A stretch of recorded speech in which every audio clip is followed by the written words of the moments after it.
আচ্ছা, টাকা পয়সা আয় করাটা আপনার কাছে সহজ কাজ বলে মনে হয় নাকি খুব কঠিন কাজ বলে মনে হয়? আমি ধরে নিলাম আপনার কাছে সহজ বা কঠিন যে কোনো একটি মনে হয়, কিন্তু আমি এবার বলছি আসলে টাকা পয়সা আয় করাটা কি। এটি আর কিছুই নয়, এটি হলো একটি গেম। যদি এই গেমটি আপনি না বুঝতে পারেন বা এই গেমে নেমে যদি আপনি কোনো প্রকার ভুল করেন, তাহলে আপনি সারা জীবনে কখনোই টাকার মুখ দেখবেনই না। আর যদি আপনি এই গেমটি একবার বুঝে যান, মানে এই গেমটিতে একবার এক্সপার্ট হয়ে যান, তাহলে টাকা পয়সা আয় করাটা আপনার জন্য খুব সহজ হয়ে যাবে। এখন মানি মেকিং এই গেমটি আপনাকে বুঝতে হলে সবার প্রথম এর কিছু রুলস রয়েছে যেগুলো আপনাকে জানতে হবে, পাশাপাশি এগুলো ফলো করতে হবে। আমি খুব সংক্ষেপে এই রুলসগুলো আপনাদেরকে একটু বলি। সবার প্রথম রুলসটি হলো মেক মোর এন্ড মোর মানি। ছোটবেলা থেকেই আমাদেরকে একটা জিনিস আমাদের ব্রেনের মধ্যে ফিক্স করে দেওয়া হয়, টাকা সেভ করো আর টাকা সেভ করো। এবার কোন জায়গা থেকে টাকা সেভ করব? সেটি হলো সবজিওয়ালার সাথে 20 মিনিট তর্ক করে 2 টাকা বাঁচানো যায়, কিছু দূর বাসে এসে বাকিটা হেঁটে হেঁটে 2 টাকা বাঁচানোর জন্য অনেকটুকু সময় নষ্ট করে বাসায় ফিরা যায়, বিভিন্ন সময়ে প্রয়োজনে না খেয়ে থেকে টাকা বাঁচানোর চেষ্টা করি এই আমরা। আর এই জিনিসটি আমাদের ব্রেনে এমনভাবে ফিক্স হয়ে রয়েছে যে আমাদের যত সময় নষ্টই হোক না কেন, বাট আমরা আমাদের টাকা সেভ করবই। এখন আপনিই বলুন তো, এভাবে করে 2 টাকা 5 টাকা 10 টাকা সেভ করে কখনোই কোটিপতি হওয়া সম্ভব? দেখুন, ধনী হওয়ার প্রথম শর্তই হলো নিজের ইনকামকে বাড়াতে হবে।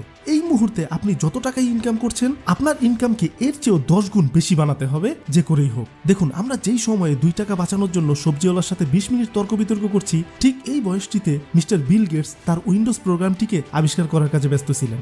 ঠিক এই বয়সটিতে মিস্টার এলন মাস্ক x.com আবিষ্কার করেছিলেন, যেই x.com এখন পেপ্যাল নামে পরিচিত। আর এটি ছিল 1999 সালের ঘটনা, যখন এলন মাস্কের বয়স ছিল মাত্র 23 বছর। এখন আপনারাই বলুন, তারা তাদের মূল্যবান সময়টুকু কোন জায়গাগুলোতে ব্যয় করেছে, আর আমরা আমাদের মূল্যবান সময়গুলো কোন জায়গাগুলোতে ব্যয় করছি?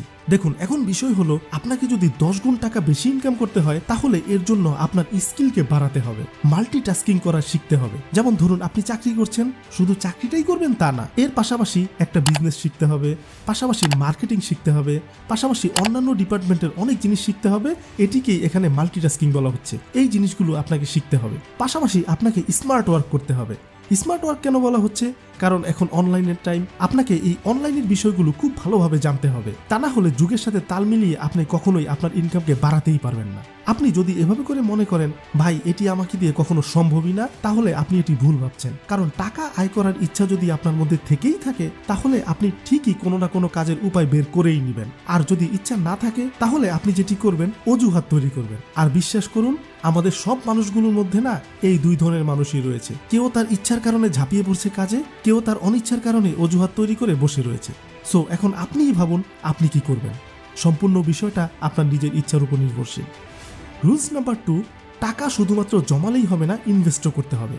মনে করেন আপনি কোনো একটি উপায়ে ভালো একটা ইনকাম করেন, মানে ধরুন আপনি কোনো একটি ভালো জব করেন, সেই জায়গা থেকে 70,000 80,000 মান্থলি ইনকাম করেন, কিন্তু আপনি আবার আপনার সেই সব টাকাই সেই মাসেই আপনার সকল প্রয়োজন পাশাপাশি শখ মেটানোর কাজে শেষও করে ফেলেন, অথবা বিলাসিতায় নষ্ট করে ফেলেন, তাহলে আপনার অবস্থার কিন্তু কখনোই কোনো পরিবর্তন হলো না। দিন শেষে আপনার অ্যাকাউন্টের টাকার পরিমাণও কিন্তু বাড়লো না। দেখুন, আপনারা এমন অনেক মানুষকেই দেখবেন যারা মোটামুটি একটা ভালো স্যালারিতে চাকরি তো করছে বহুত দিন ধরে, কিন্তু অনেকগুলো বছর পরও দেখবেন তার অবস্থা ঠিক আগের মতোই রয়েছে, মানে কোনোভাবে তার সংসার চলছে, তার কোনো সেভিংস নেই, তার কোনো বিজনেস নেই, সে অনেক ট্যালেন্ট হলেও তার আসলে কোনো ভবিষ্যৎ বলে কিছু নেই। এর কারণ হলো সে প্রতি মাসে কোনো টাকা জমায়নি, সে যেই টাকা ইনকাম করেছিল সবটুকু টাকাই সে তার বিলাসিতে খরচ করেছে। রিচ ড্যাড পুয়ার ড্যাড বইটিতে রবার্ট কিওসাকি বলেছেন, আপনি কত টাকা আয় করলেন সেটা বড় ব্যাপার নয়, দিন শেষে আপনার হাতে কত টাকা থাকলো বা আপনি বাঁচাতে পারলেন সেটাই বড় কথা। তাই আপনার ইনকাম থেকে একটা বড় অংশ সবার প্রথমে জমানোর জন্য সরিয়ে ফেলতে হবে। এরপর এই টাকাগুলো শুধু জমালেই হবে না, একটা সময় এই টাকাটা ভালো একটা অ্যামাউন্ট হলে সেই টাকাকে কোথাও না কোথাও ইনভেস্ট করতে হবে। আর হ্যাঁ, অবশ্যই ইনভেস্ট করার আগে যাচাই বাছাই করে নিতে হবে, কারণ আপনি যদি প্রপার কোনো জায়গায় ইনভেস্ট না করতে পারেন, দিন শেষে আপনার সেই টাকাও নষ্ট হয়ে যাবে। সো টাকা যেমন জমিয়ে ইনভেস্ট করতে হবে, তেমনি সঠিক জায়গায় ইনভেস্ট করে টাকাকে 2 গুণ 3 গুণ 10 গুণ বানাতে হবে। এরপর রুলস নাম্বার 3, নিজের ভ্যালুকে বাড়াতে হবে।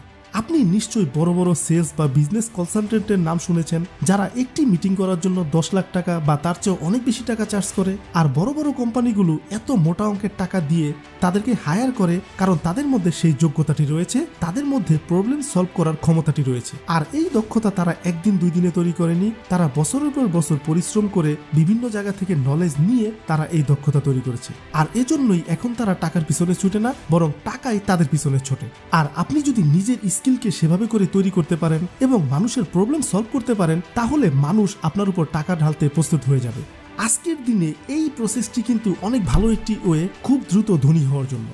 দেখুন, আজকালকের যুগে অনলাইনের কারণে সবকিছু কিন্তু ওপেন। যে কোনো বিষয়ের উপর নলেজ নিতে পারেন এই অনলাইন থেকে। এই অনলাইনে শিখে আপনি নিজেকে যে কোনো বিষয়ের উপর এক্সপার্ট বানাতে পারেন। সো যদি আপনি মনে করেন আপনার সেই ট্যালেন্সিটা রয়েছে, তাহলে নিজেকে একজন এক্সপার্ট হিসেবে তৈরি করুন, দেখবেন টাকা আপনার পিছনে ছুটবে। রুলস নাম্বার 4, ভুল জায়গায় টাকা ইনভেস্ট করা যাবে না।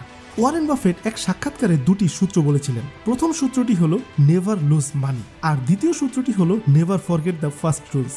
দেখুন, কেউ তো আর ইচ্ছে করে নিজের টাকা হারাতে চায় না। নিজেদের কিছু ভুল বা অজ্ঞতার কারণেই মানুষ ভুল জায়গায় টাকা ইনভেস্ট করে ফেলে, আর তারপরে পরে বিপদে। দেখুন, টাকা ইনভেস্ট করার অনেক উপায় রয়েছে, অনেক ধরনের ধরন রয়েছে, ব্যবসারও অনেক ধরনের আইডিয়া রয়েছে। আপনার উচিত এমন কোনো একটি আইডিয়া খুঁজে বের করা যেই বিষয়ে আপনার অনেক ভালো নলেজ রয়েছে, যেই জায়গায় আপনি টাকা ঢাললে সেই বিষয়ে আপনি আগে থেকে একজন এক্সপার্ট বা সেই বিষয়ে আপনি আগে থেকেই জানতেন, এমন জায়গায় আপনার টাকা ইনভেস্ট করা উচিত। আর অন্যদিকে যে বিষয়টি সম্পর্কে আপনার কোনো ধারণাই নেই, সেখানে টাকা ইনভেস্ট করা আপনার জন্য কখনোই নিরাপদ নয়। আবার অন্যভাবে বলা যায়, আপনি কোনো জায়গায় টাকা ইনভেস্ট করার আগে বিষয়টির উপর ভালো করে জেনে নিন, রিসার্চ করুন, নলেজ বৃদ্ধি করুন, তারপরে বুঝে শুনে ইনভেস্ট করুন, তার আগে নয়। এরপর রুলস নাম্বার 5, যত শিখতে পারবেন তত বেশি আয় করতে পারবেন। ভিডিও শুরুতেই আমি এটি বলেছিলাম, ইনকাম করাটা একটি গেমের মতো, আর এই গেমে আপনি যত বেশি এক্সপার্ট হবেন ততটাই উপরের লেভেলে আপনি উঠতে পারবেন। এক্সপার্ট হওয়ার জন্য আপনাকে শিখতেই হবে যে বিষয়গুলো, সেটি হলো টাকা আয়ের ব্যাপারে, ইনভেস্টিং এর ব্যাপারে, ফাইন্যান্স গ্রোথের ব্যাপারে, এমনকি রিস্ক বা ফেইলিয়রের ব্যাপারেও আপনাকে শিখতে হবে। যত শিখবেন আপনি তত পরিমাণ গ্রো করতে পারবেন। এখন কথা হলো, শিখবেন কিভাবে? আপনি ফাইন্যান্স বা বিজনেসের উপরে লেখা বিভিন্ন ধরনের বই পড়তে পারেন, সফল ব্যক্তিদের ইন্টারভিউ বা তাদের জীবনী পড়তে পারেন। আমি যেটি করি, যে কোনো বিষয় জানার জন্য ভিডিও আগে ইউটিউবে সার্চ করি, যদি দেখি যে ভিডিও রয়েছে তাহলে সেটি আগে দেখি, তারপর বই পড়ার চেষ্টা করি। আপনি এটিও করতে পারেন। পাশাপাশি আপনার আশেপাশে সফল কোনো ব্যবসায়ী যদি থাকে, যেমন আপনি যেই অফিসে চাকরি করেন সেই অফিসের বসকে ফলো করতে পারেন। আপনি যত শিখবেন তত বেশি আপনার ভ্যালু বাড়বে, আর আপনার যত বেশি পরিমাণ ভ্যালু বাড়বে তত বেশি পরিমাণ ইনকাম আপনি করতে পারবেন। এরপর রুলস নাম্বার 6, টাকা আয়ের জন্য মোটিভেশন ধরে রাখতে হবে। আসলে জীবনে ছোট বড় যে কোনো কাজের জন্যই না মোটিভেশনটা চাই। আপনি যদি অনেক টাকা ইনকাম করতে চান, তাহলে তার জন্য আপনার একটা কারণ থাকতে হবে। সেই কারণটা যে কোনো কারণেই হতে পারে, আর এই কারণটিই না আপনাকে বড় হতে সাহায্য করবে। দেখুন, টাকা আয়ের জন্য তো চেষ্টা অনেকেই করে, কিন্তু সফল হয় কয়জন? অনেকেই ঝোঁকের বসে নতুন ব্যবসা শুরু করে ফেলে, ইউটিউবে চ্যানেল খুলে ফেলে, ফেসবুকে একটি পেজ খুলে তারপর সেটির উপর কাজ করা শুরু করে দেয়, কিন্তু তারপর কিছুদিন যেতে না যেতেই তারা হাল ছেড়ে দেয়, কারণ তাদের মোটিভেশনের অভাব।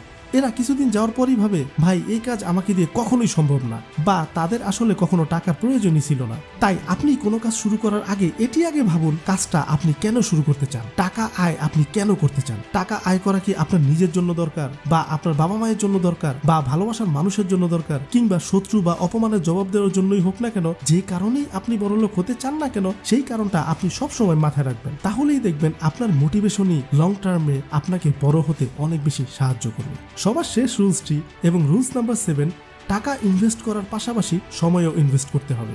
বেশিরভাগ মানুষ বড় হতে না পারার প্রধান একটি কারণ হলো তারা তাড়াহুড়ো করে, মানে খুব দ্রুত ধনী হতে চায়, কোটিপতি হতে চায়। দেখুন, রাতারাতি ধনী হওয়ার কিন্তু কোনো শর্টকাট ওয়ে নেই। আপনি যেই জায়গায় ইনভেস্ট করেন না কেন, আপনার ইনভেস্টমেন্টকে আপনি যত বেশি সময় দিবেন আপনি তত পরিমাণ গ্রো করবেন। যেমন মাসে 2000 বা 3000 টাকা তো আমরা অনেকেই শখের বসে খরচ করে ফেলি, অথচ আপনি যদি স্টুডেন্ট লাইফ থেকেই 2000 বা 3000 টাকা করে বাঁচিয়ে কোথাও ইনভেস্ট করতেন বা শেয়ার মার্কেটে ইনভেস্ট করতেন, তাহলে 20 বছর পর এই টাকায় কোটি টাকা হয়ে যেত। যাই হোক, এটা তো ছিল একটা এক্সাম্পল। ব্যবসা হোক বা অন্য কোনো কাজই হোক না কেন, আপনি ওই কাজে যত পরিমাণ সময় দিবেন তত পরিমাণে উন্নতি করতে পারবেন। তাই আমি বলবো, আপনারা যেই কাজই করতে চান না কেন, চিন্তা ভাবনা করে সময় নষ্ট না করে আজই শুরু করে দিন। অল্প থেকে শুরু করুন, যেন কোনো রিস্ক না নিতে হয়।